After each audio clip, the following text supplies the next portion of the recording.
ओम शांति। आज संडे है। आप सबको पता है संडे तो अव्यक्त मुरली होती है। बाकी के दिन तो हम ऑडियो कॉन्फ्रेंस कॉल से साकार मुरली सुनते ही हैं। अव्यक्त मुरली थोड़ा सा समझने वाली इसमें बातें होती हैं, इसलिए अव्यक्त मुरली को थोड़ा सा ध्यान से सुनने की आवश्यकता है। तो आज बाबा ने मुरली में जो मेन बात कही है, एक तो फुल स्टॉप लगाने की बात कही है। बाबा ने कहा अपने बुद्धि रूपी कंप्यूटर में फुल स्टॉप ये सेट कर दो तो प्रसन्न रहेंगे, क्योंकि जितनी भी हमारी ये कर्मेंद्रियां हैं, इनसे जब इंफॉर्मेशन अंदर जाती है तो बुद्धि उसके बारे में चित्र बनाना शुरू कर देता है। जैसे आंखों ने कुछ ऐसा देखा और वो इंफॉर्मेशन अंदर गई और बुद्धि उसके बारे में चित्र बनाने लग गया, क्वेश्चन मार्क आने लग गया, तो वो क्वेश्चन मार्क अंदर से हलचल पैदा कर देता है। ऐसे कानों से कुछ ऐसी बात सुन ली जो मुझे अच्छी नहीं लगती है, या किसी ने कुछ ऐसी बात मुझे सुना दी, तो वो इन्फॉर्मेशन अंदर गई तो बुद्धि में हलचल पैदा होती और ढेर सारे क्वेश्चन आने शुरू हो जाते। संसार के हालात जो आज हम देख रहे हैं या हम सुन रहे हैं या जो हम महसूस कर रहे हैं, तो वो सारी बातें जब बुद्धि में जाती हैं तो ऑटोमेटिकली क्वेश्चंस का जो बटन है वो दब जाता है। आज बाबा ने बोला फुल स्टॉप लगाओ। कैसे भी परिस्थिति सामने आए और अगर हम उस परिस्थिति में प्रश्न न करके प्रसन्न रहने का अगर पुरुषार्थ करते हैं तो उसकी जो विधि है एक फुल स्टॉप। जो हो रहा है अच्छा हो रहा है, जो होगा अच्छा होगा, और जो होने वाला है वो भी अच्छा होने वाला है।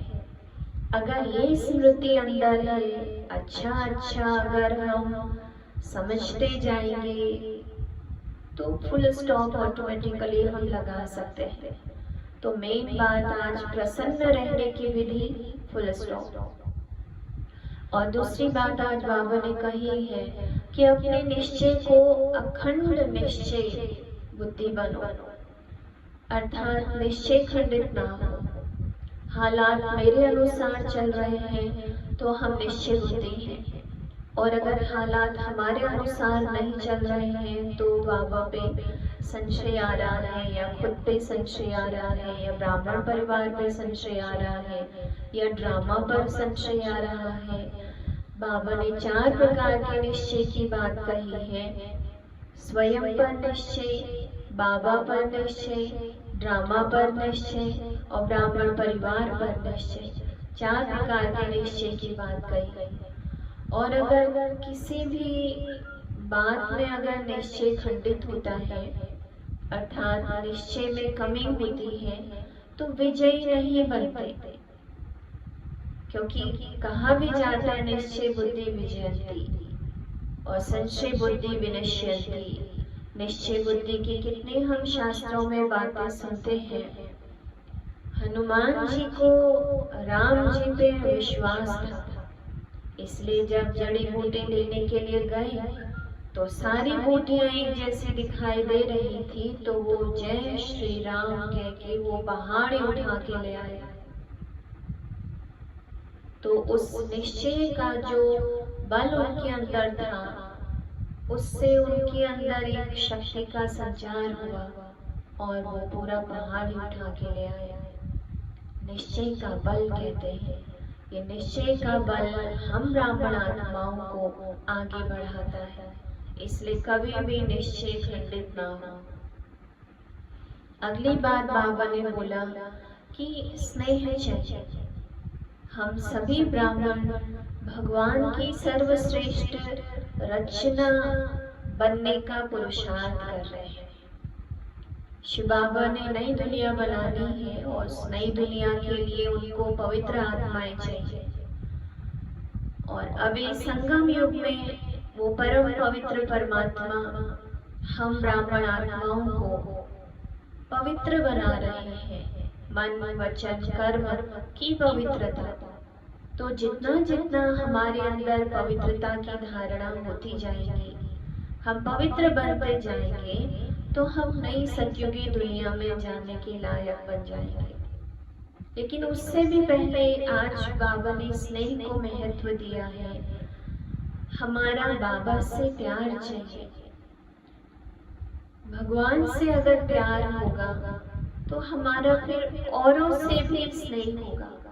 भगवान से अगर शिकायतें करते रहेंगे तो हमारा जो मनुष्य आत्माओं से भी हमारी शिकायतें ही बनी रहेंगी। इसलिए आज बाबा ने कहा स्नेह चाहिए और उसके बाद संबंध, ये दोनों एक दूसरे के पूरक है। स्नेह से संबंध जुड़ता है और संबंध से फिर स्नेह होता है। लौकिक में भी देखो, अगर संबंधों में स्नेह नहीं है तो उनकी यही शिकायत जीवन भर रहती है कि हमको स्नेह नहीं मिलता, माँ बाप हमको प्यार नहीं करते। उस स्नेह की कमी अंदर से भरपूरता का अनुभव नहीं कराते। स्नेह की कमी होने के कारण अंदर से भारीपन महसूस होता है। स्नेह की कमी होने के कारण वातावरण भी भारी लगता है। स्नेह की कमी होने के कारण सफल भी नहीं हो पाते। आज बाबा ने कहा अगर विजयी बनना चाहते हैं, सफल होना चाहते हैं, उसका भी आधार स्नेह है। तो आज बाबा ने स्नेह के गुण का महत्व बताया है। सुनते हैं आज की मुरली का टॉपिक, सर्वश्रेष्ठ रचना का फाउंडेशन स्नेह। आज बाप दादा अपने श्रेष्ठ आत्माओं की रचना को देख हर्षित हो रहे हैं। यह श्रेष्ठ व नई रचना सारे विश्व में सर्वश्रेष्ठ है और अति प्रिय है, क्योंकि पवित्र आत्माओं की रचना है ना। पवित्र आत्मा होने के कारण अभी बाप दादा को प्रिय हो। परमात्मा को कौन प्रिय है? जो पवित्र है और अपने राज्य में सर्व के प्रिय होंगे। कितनी महिमा है पवित्रता की। पवित्रता से हम भगवान को प्रिय लगते हैं और फिर अपनी राजधानी में जाएंगे तो सबके प्रिय बन जाएंगे। द्वापर में भक्तों के प्रिय देव आत्माएं बनेंगे। पवित्रता के कारण ही गायन पूजन हो रहा है। इस समय हो परमात्मा प्रिय ब्राह्मण आत्माएं और सत्युग त्रेता में होंगे राज्य अधिकारी परम श्रेष्ठ दैवी आत्माएं और द्वापर से कलयुग तक बनते हो पूज्य आत्माएं। एक पवित्रता के कारण भगवान के भी प्यारे बन जाते हैं, सर्व के प्यारे बन जाते हैं और पूजनीय बन जाते हैं। तो पवित्रता का कितना महत्व है। तीनों में से श्रेष्ठ हो। इस समय परमात्मा प्रिय ब्राह्मण 100 फरिश्ता आत्माएं इस समय की श्रेष्ठता के आधार पर सारा कल्प श्रेष्ठ रहते हैं। देख रहे हो कि इस लास्ट जन्म तक भी आप श्रेष्ठ आत्माओं का भक्त लोग कितना आह्वान कर रहे हैं। अभी देवियों के दिन आ रहे हैं तो देवियों का आह्वान करेंगे। कितना प्यार से पुकार रहे हैं। ये जड़ चित्र ये जानते हो, फिर भी कितनी भावना से पूजा करते, भोग लगाते, आरती करते। मालूम है मूर्ति तो पत्थर की है या संगमरमर की होगी या किसी और धातु की होगी, मालूम है, लेकिन फिर भी कितनी भावना रहती है उस जड़ मूर्ति पर। आरती करेंगे, भोग लगाएंगे उनके सामने, भजन कीर्तन उनको सुनाएंगे। सिर्फ महत्व किसका है? पवित्रता का। बाबा कहते संगम युग में तुमने पवित्र रहने की मेहनत की, पवित्रता का व्रत लिया, उस पवित्रता के कारण सारा कल्प बाबा कहते हैं तुम्हारा गायन पूजन हुआ। आप डबल विदेशी समझते हो कि हमारे चित्रों की पूजा हो रही है। भारत में बाप का कर्तव्य चला है, इसलिए बाप के साथ आप सबके चित्र भी भारत में ही है। ऐसे नहीं कि जो विदेश में बाबा के बच्चे हैं उनकी पूजा नहीं हो रही है, क्योंकि जब सतयुग था, देवी देवताओं का राज्य था, तो पूरा विश्व ही एक भारत था। इसीलिए भारत शब्द का जो अर्थ है, भा मीन्स प्रकाश और रथ मीन्स होता है रमा हुआ, प्रकाश से रमा हुआ पूरा संसार ही भारत था। तो बाबा कहते हैं भारत में बाप का कर्तव्य चला है, इसलिए बाप के साथ आप सबके चित्र भी भारत में हैं। ज्यादा मंदिर भारत में बना था। यह नशा तो है ना कि हम ही पूज्य आत्माएं हैं। सेवा के लिए चारों ओर विश्व में बिखर गए थे। कोई अमेरिका पहुंच गया, कोई अफ्रीका पहुंच गया। किस लिए? सेवा के। इस समय सेवा के संस्कार स्नेह के संस्कार हैं। सेवा की विशेषता है ही स्नेह। बाबा से प्यार है, आत्माओं से स्नेह है, तो सेवा। जब तक ज्ञान के साथ रूहानी स्नेह की अनुभूति नहीं होती तो ज्ञान कोई नहीं सुनेगा। सूखा नीरस होकर हम किसी को खाली ज्ञान सुना दे, स्नेह ना हो, तो बाबा कहते बिना स्नेह के तुम्हारा कोई ज्ञान भी नहीं सुनेगा।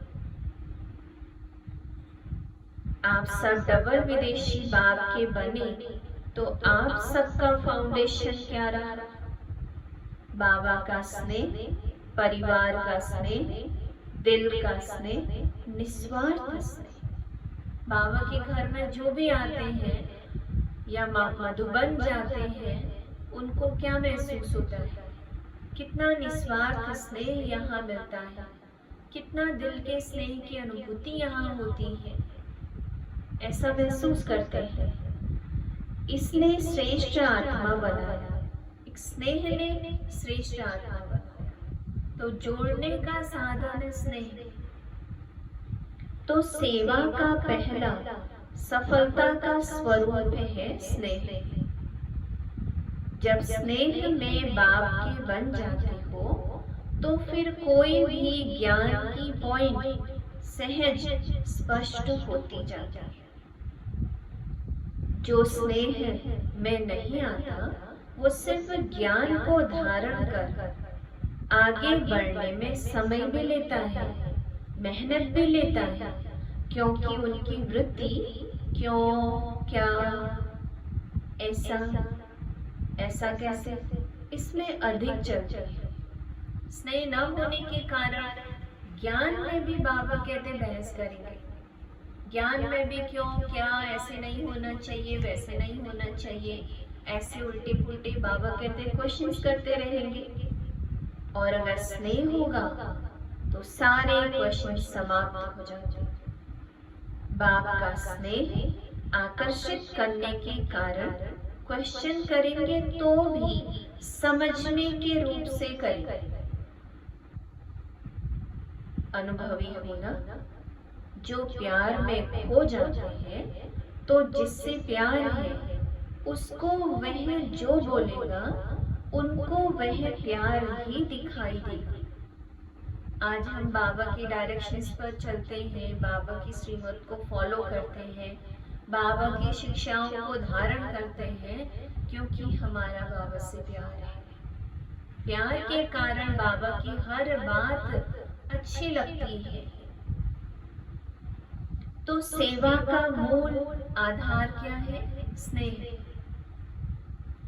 बाबा भी सदैव बच्चों को स्नेह से याद करते हैं, स्नेह से बुलाते हैं, स्नेह से ही सर्व समस्याओं से पार कराते हैं।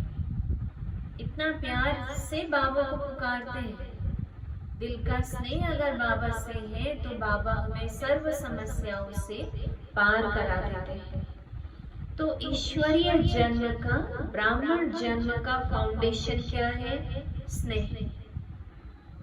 स्नेह के फाउंडेशन वाले को कभी भी कोई मुश्किल बात नहीं लगेगी और स्नेह के कारण उमंग उत्साह भी रहेगा। जो भी श्रीमत बाबा की है हमें करना ही है। स्नेह के कारण अंदर से आएगा, हमें बाबा की हर श्रीमत को फॉलो करना ही है। देखेंगे, करेंगे, ये स्नेह की लक्षण नहीं।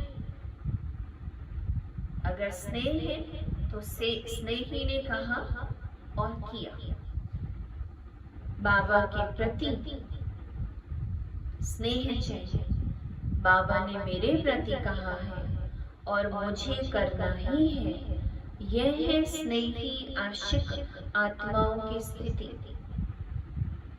स्नेह में मेहनत नहीं, स्नेही हलचल वाली नहीं होते, क्योंकि बुद्धि नहीं चलाते इतनी। बुद्धि में क्वेश्चंस नहीं आएंगे, क्यों, क्या, ऐसे वैसे क्वेश्चन मन में नहीं आएंगे। इसलिए बाबा ने कहा स्नेही कभी हलचल में नहीं आएंगे। सदा बाप और मैं, तीसरा कोई नहीं। जैसे बाप बड़े थे बड़ा, स्नेही आत्माएं भी सदा बड़ी दिल वाली होती हैं।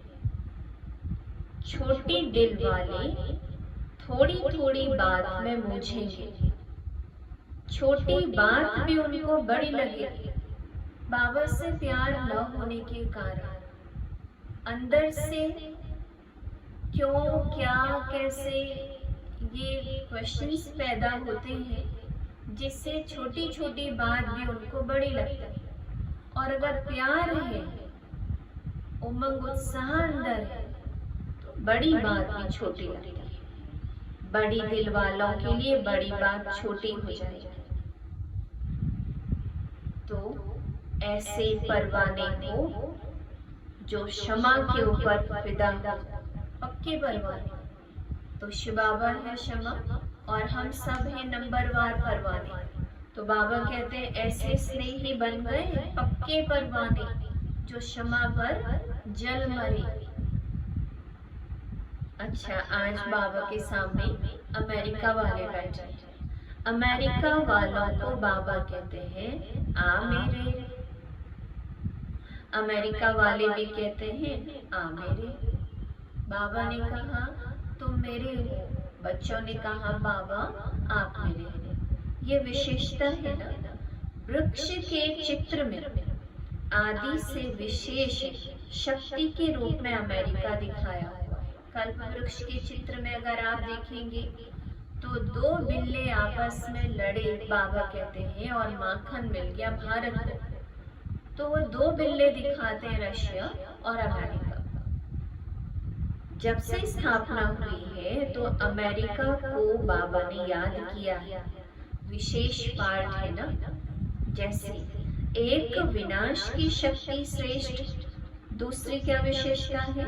विशेषताएं तो स्थान की है ही, लेकिन अमेरिका की विशेषता ये भी है, एक तरफ विनाश की तैयारियां और दूसरी तरफ विनाश को समाप्त करने की UN भी वहाँ है। एक तरफ विनाश की शक्ति, दूसरी तरफ सभी को मिलाने की शक्ति। बाबा कहते हैं UN का काम क्या है? सबको आपस में मिलाना। तो बाबा कहते हैं दोनों ही शक्ति उनके पास है। बाबा समझाते वास्तव में सभी धर्म की आत्माओं को एक परिवार में लाना, यह है आप ब्राह्मणों का वास्तविक कार्य।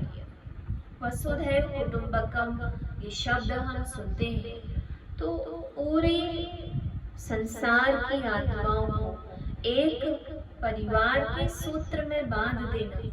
बाबा कहते हैं ये ब्राह्मणों का वास्तविक कर्तव्य है और ये कर्तव्य तब पूरा होगा जब अंदर से स्नेह होगा।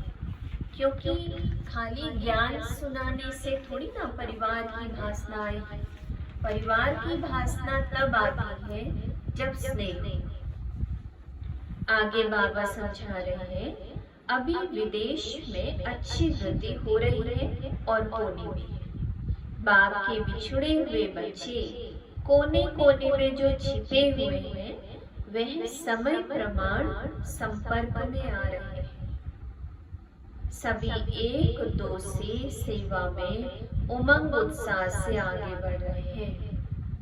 हिम्मत से मदद भी बाप की मिल ही जाती है। ना उम्मीद में भी उम्मीदों के दीपक जग जाते हैं।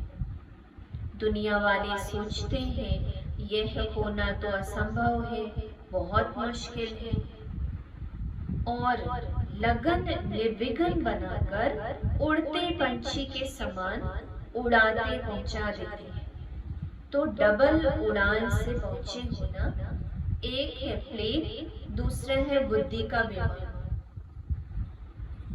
हिम्मत उमंग के पंख जब लग जाते हैं तो जहां भी उड़ना चाहे उड़ सकते हैं। उमंग उत्साह को बाबा कहते हैं पंख।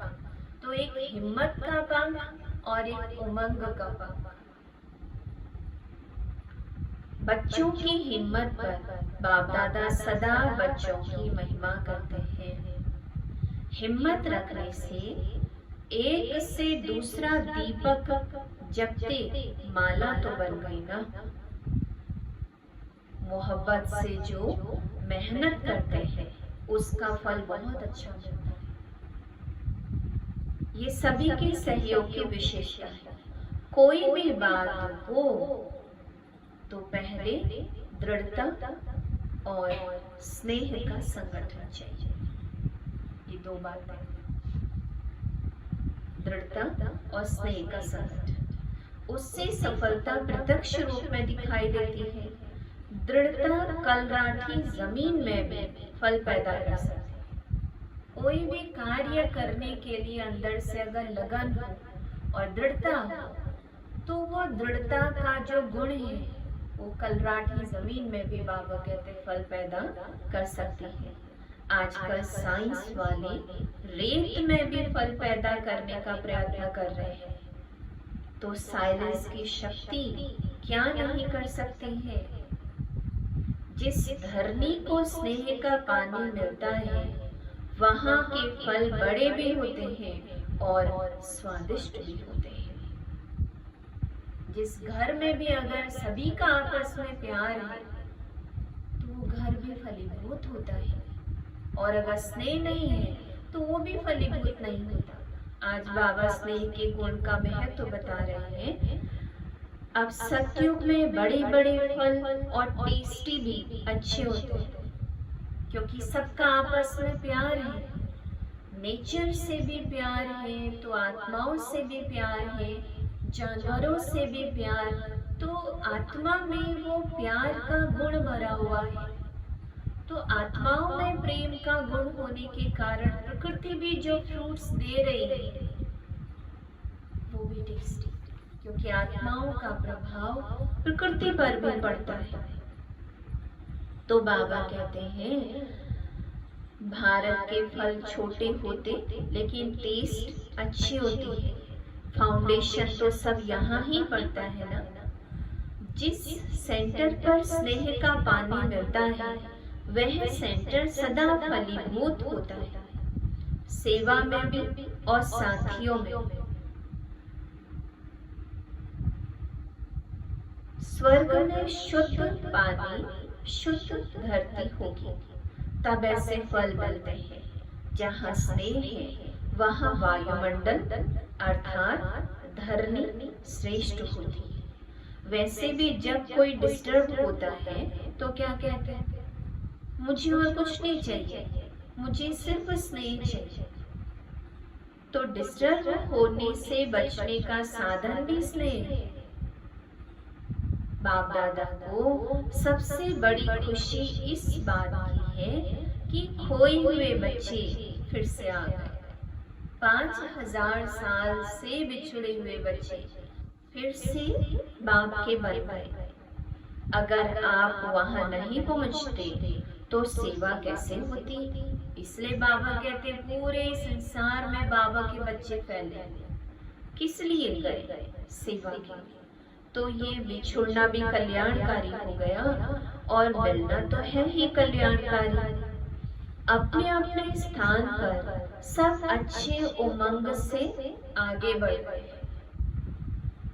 सभी के अंदर एक लक्ष्य है कि बाबा की जो एक ही आश है कि सर्व आत्माओं को अनाथ से सनाथ बना दे, अर्थात सभी का कनेक्शन एक परमात्मा से जुड़ जाए जो हमारा माता पिता है। परमात्मा से कनेक्शन टूटने के कारण सभी क्या बन गई? अनाथ आत्माएं बन गई। अब उस माता पिता से संबंध जुड़ने के बाद फिर से आत्मा सनाथ बन जाएगी। सभी ने मिलकर जो शांति के लिए विशेष प्रोग्राम बनाया वो अच्छा है। कम से कम सभी को थोड़ा साइलेंस में रहने का अभ्यास तो होगा ना।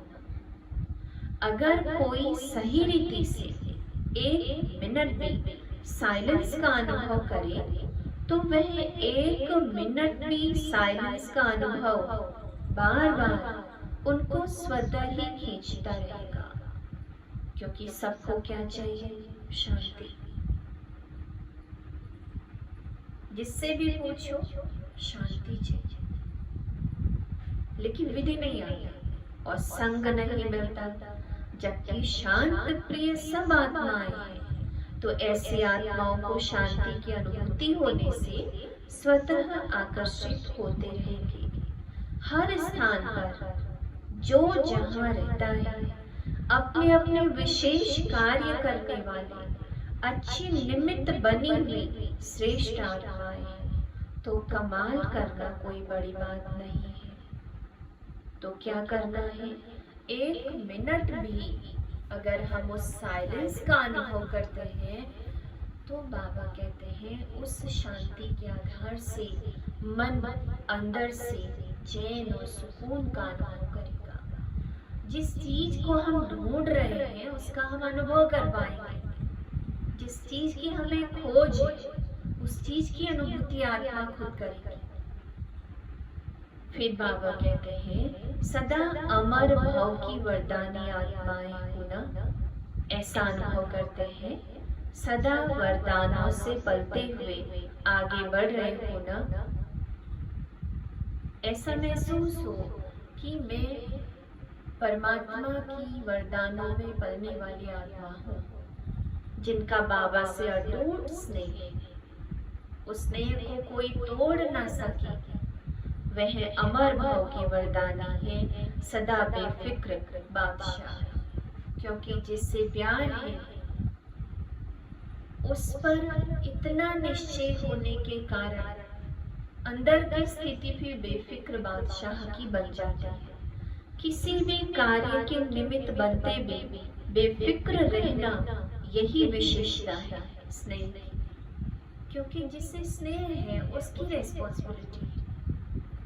जैसे बाप निमित्त तो बनता है ना, लेकिन निमित्त बनते भी न्यारा है, इसलिए बेफिक्र है। ऐसे फॉलो फादर सदा स्नेह की सेफ्टी से आगे बढ़ते चलो। स्नेह क्या है? सेफ्टी। सदा स्नेह की सेफ्टी से आगे बढ़ते चलो। स्नेह के आधार पर बाबा सदा सेव कर आगे उड़ा के ले जा रहा है। तो चेक कर, मेरा बाबा से इतना अटूट स्नेह है। अटूट स्नेह है तो बेफिक्र रहेंगे। ये भी अटल निश्चय है ना, स्नेह का रूहानी संबंध जुट गया। इसी रूहानी संबंध से कितना एक दो के प्रिय हो गए। बाप दादा ने माताओं को एक शब्द की बहुत सहज बात बताई। बस एक शब्द याद कर। वो एक शब्द क्या है? मेरा बाबा। मेरा बाबा कहा और सब खजाने मिले। ये है बाबा शब्द ही चाबी है खजाना की।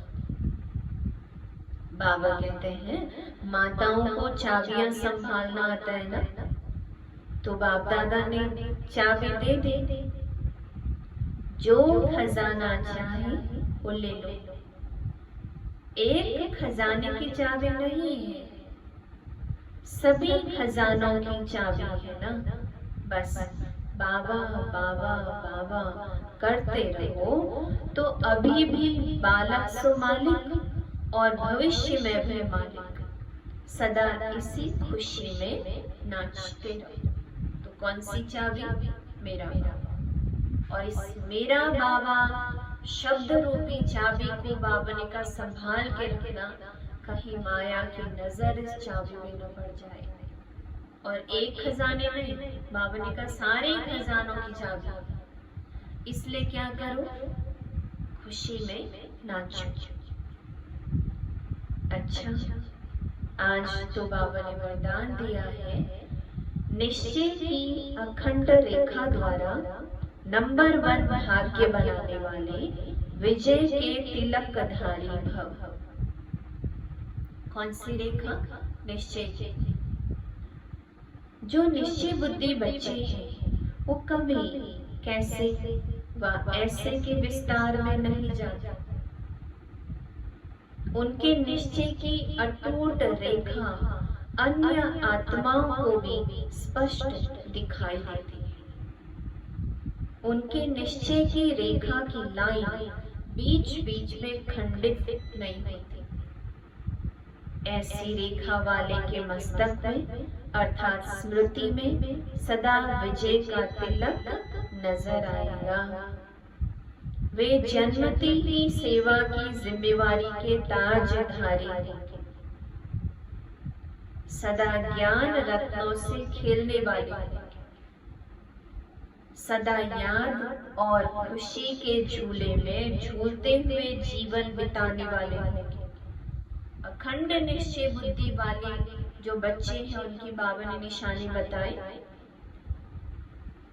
निश्चय अटूट होने के कारण बाबा ने कहा उनका निश्चय कभी खंडित नहीं होगा और मस्तक पर विजय का तिलक लगा हुआ होगा।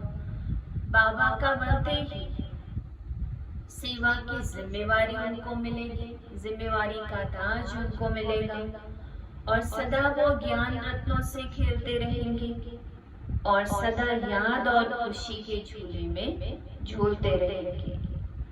ये निश्चय की अखंड रेखा खींचने की बाबा ने बात कही है। और आज का स्लोगन है, बुद्धि रूपी कंप्यूटर में फुल स्टॉप की मात्रा आना माना प्रसन्न चित्त रहे। प्रश्न चित्त नहीं बल्कि प्रसन्न चित्त रहे। तो ये थी आज बाबा की अव्यक्त मुरली की मुख्य बातें। तो आज का जो होमवर्क है हमारा, डेली हम 3 पॉइंट जो सुनते हैं और आज की होमवर्क का पहली पॉइंट है अखंड निश्चय बुद्धि बनना है, निश्चय में कमी ना आए। इसीलिए बाबा ने एक बार मुरली में कहा था, निश्चय माना निश्चय। ऐसा नहीं कहेंगे कि 50% निश्चय है, नहीं, अखंड निश्चय बुद्धि बनना है। और दूसरा, बाबा शब्द रूपी चाबी को संभाल के रखना। बाबा ने कहा सिर्फ याद रखो मेरा बाबा, तो मेरा बाबा शब्द रूपी चाबी को अगर संभाल के रखेंगे तो सर्व खजानों के अधिकारी बन जाएंगे। तो एक शब्द याद रखें, मेरा बाबा। और तीसरा है, बुद्धि रूपी कंप्यूटर में फुल स्टॉप की मात्रा लगाकर रखनी है। कोई भी अंदर से प्रश्न ना आए, और अगर कोई अंदर से ऐसा प्रश्न उत्पन्न होता है तो बाबा को दे दो, क्योंकि बाबा ने आज बोला है, मेरे से अगर प्यार है तो सारे प्रश्नों से हम परे हो जाएंगे। तो आज की मुरली के मुख्य 3 पॉइंट हैं। एक तो अखंड निश्चय बुद्धि बनना है, और दूसरा मेरा बाबा इस चाबी को संभाल के रखना है, और तीसरा बुद्धि रूपी कंप्यूटर में फुल स्टॉप की मात्रा लगाना है, क्वेश्चन मार्क ना आए। कोई भी बात आती है फुल स्टॉप। ओम शांति। अभी जन्माष्टमी आ रही है, राखी का हमने विधिवत जैसे डायरेक्शंस मिले थे उसी अनुसार हमने राखी का फेस्टिवल मनाया। अभी 11 तारीख को जन्माष्टमी का होगा। वही नई सतयुगी दुनिया का जो फर्स्ट प्रिंस है श्री कृष्ण, उनका यादगार कृष्ण जन्माष्टमी के रूप में मनाते हैं। तो 11 तारीख को शाम को 5:30 बजे से लेकर 7:30 बजे तक कार्यक्रम चलेगा, छोटा सा सोशल डिस्टेंसिंग के रूप में। तो एक एक करके जैसे राखी पर सभी आए थे मास्क आदि लगाकर आएंगे शाम को 5:30 से 7:30 बजे के बीच में। तो भोग भी लगेगा और सभी भोग स्वीकार करके जाएंगे और कृष्ण के दर्शन करके भी जाएंगे। तो सभी बाबा के घर आएंगे और सभी का स्वागत है कृष्ण जन्माष्टमी के दिन का। ओम शांति।